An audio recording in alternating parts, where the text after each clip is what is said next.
Hi there. The tripod can be a landscape photographer's best friend. There's a few traps you can easily fall into when using one. I've been photographing landscapes for almost 3 decades now, and I can assure you I've fallen into all of these traps at one point or another. Trap number 1. It's very easy when you first get to a landscape photography location to set up your tripod and basically start finding compositions. The problem with this trap is that sometimes once you've put that tripod down, you're locked in to that composition mentally. It's almost like you've already committed to that particular shot, which can blind you to looking around and potentially finding something even better. Instead, what I suggest is before you even get the tripod out, you simply walk through the scene and then see if you can find a rough composition. And when you've found some rough compositions, then set your tripod up so you don't fall into that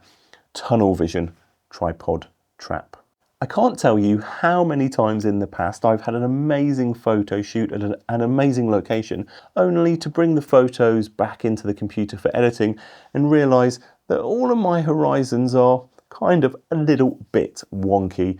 Now, this is not a massive problem to fix when you're editing your photos, but it can be a little bit time consuming, and it's super annoying when you finish your edit for a photo and perhaps you've even shared it maybe on social media or done a print, and only at that point you realise that the horizon is slightly out. This trap is basically when you set up your tripod, don't be so excited to get the shot. Spend a little bit of time, either use the spirit bubble on the tripod or just use the on-screen level controls for your camera.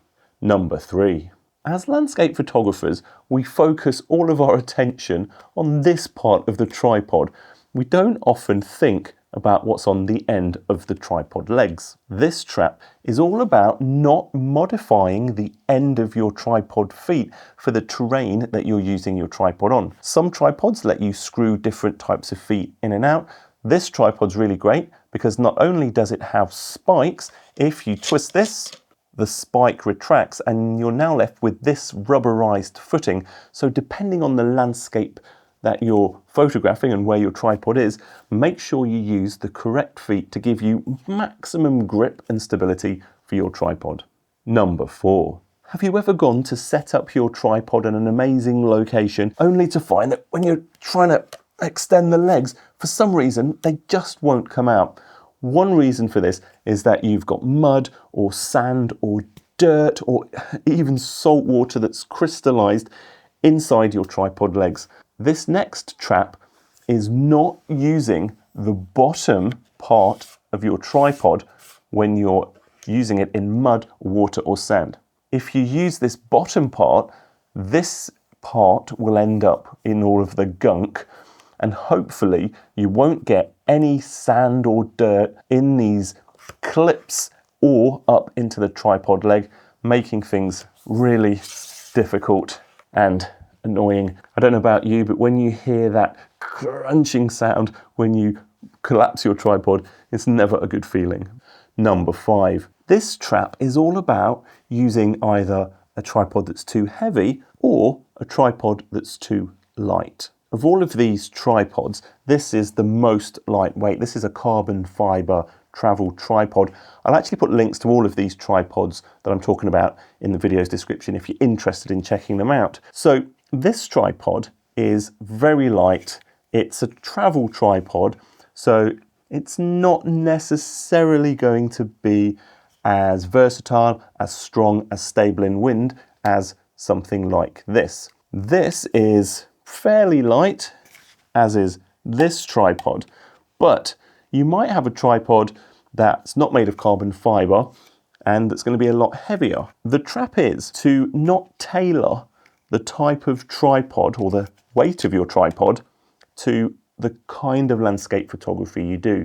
If you hike for very long distances and you're using a smaller camera and a smaller lens, then you might be able to get away with using a lighter tripod. However, if you're using longer lenses, bigger cameras, or maybe you're not hiking quite as far to get to that perfect spot, then a bigger or heavier tripod might be worth it. There's nothing worse than being in a great spot but finding out your tripod's so light that it's vibrating and blowing all over the place in the wind.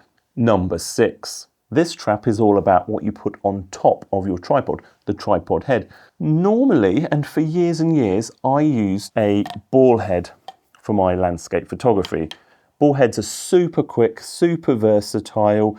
Quite often they can go into portrait mode. They're just a jack of all trades really, and there's nothing wrong with ball heads. However, recently I switched to this kind of head. It's basically a pan and tilt head of sorts. This one is fitted to a tripod that has a ball head on, so it's very quick to level. And then you've got your tilt and your pan. The right head depends on the kind of photography you're doing. If you're doing a lot of panoramic stitched photographs, then you might be better off getting some kind of panning head, maybe a head that has degree markings on it. You can certainly get away with doing multi-shot panos with a ball head, so find a ball head or a pan head that's right for you. Number 7. This trap is going to sound a little bit counterintuitive, but it's actually using a tripod even when you don't need to. Tripods are fantastic and they give you a lot of stability, they give you a lot of creative options if you want to do really long exposures, that kind of thing. But sometimes if your default action is to just get out the tripod before you've even looked around maybe, and then potentially miss out on some opportunities. So when would you potentially not set up and use a tripod? Depending on your camera and lens, you might have amazing image stabilization in the camera or optical stabilization in the lens. If that's the case, then you have even more options in terms of what you can shoot handheld. Maybe the light is so fleeting that if you went to all the trouble of setting a tripod up, you'd actually completely miss the shot. When in reality, if you really wanted to get that shot before it disappeared forever, you could just bump up that ISO and at least capture the shot rather than having nothing. Or if you want to get some kind of unusual angles, maybe you want to lie on the floor and just prop the camera a tiny bit off of the sand on a beach, for example. In those cases, a tripod is going to be challenging. Number 8. This trap is all about basically falling into a similar pattern and a habit when using a tripod. By default, your setup might be to always extend the legs, set your camera up, and it's always pretty much at the same height off the ground. Maybe it's roughly head height.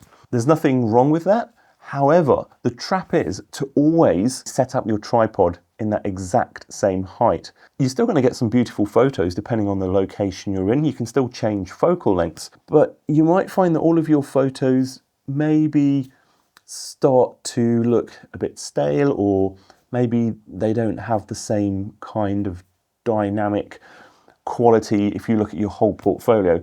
So the simple fix for this is simply to get your tripod leg unlocked, extend your tripod like that if you wanted to. You can get the tripod lower to the ground. Conversely, don't be afraid to get your tripod really high, but once it gets, above your head height, you've got to take into account the fact that it might become unstable and more easy to fall over. It might be more susceptible to vibrations from wind, and from a usability point of view, if your camera's all the way up here, it's going to be pretty hard to hit the shutter button. Number 9. This trap is so easy to fall into. You've been at an amazing location, you're really excited about the images you've captured, and all you want to do is get home and see those images on the big screen. The problem is, quite often we forget to take care of the thing that allows us to create a lot of these images. This trap's all about not caring for and taking care of and servicing your tripod. If you get back from a shoot and there's sand or salt water all over it, make sure you rinse off all of that salt water, clean out all of the sand. Maybe occasionally, depending on your tripod, take all of the components apart, clean them out, and where the manufacturer recommends to do so, add some grease or lubricant or whatever you're supposed to add for whichever model of tripod you're using. Taking care of your tripod not only will make it last longer, meaning that you'll save money on not having to replace it if it gets completely busted, but you're also less likely to end up in a situation